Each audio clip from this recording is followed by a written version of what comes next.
आहे। रायगडच्या कर्जतमधील आदिवासींची 96 एकर जमीन टोरेंट पॉवर कंपनीला दिल्याप्रकरणी आदिवासी बांधवांनी तहसील कार्यालयावर मोर्चा काढला।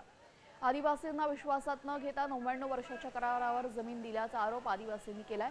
पिढ्यानपिढ्या कसत असलेल्या जमिनी परत मिळाव्यात या मागणीसाठी शेकडो आदिवासी रस्त्यावर उतरले।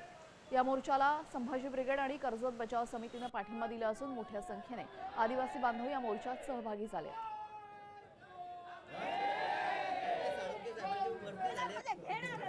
असा आमचा निर्णय आहे। यांनी तुम्हाला ठामपणे सांगते, आम्हाला हे फसवले जातात, कोण पण येतात, काय पण सांगतात। आमची भोळी माणसं आता सांगितलं त्या भाऊंनी की सही करायची नाही, आपण कष्ट करून जीवन जगवतोय, ह्याच्यावरती ध्यान ठेवा।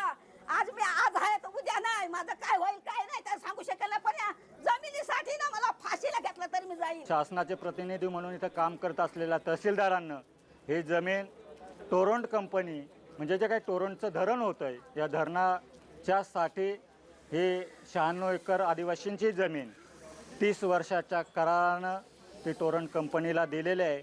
याचा विरोध करण्यासाठी आज आम्ही इथं जमलेलो आहोत। मी साम टीव्हीच पाहते, तिथल्या बातम्या मला रिलेट करतात।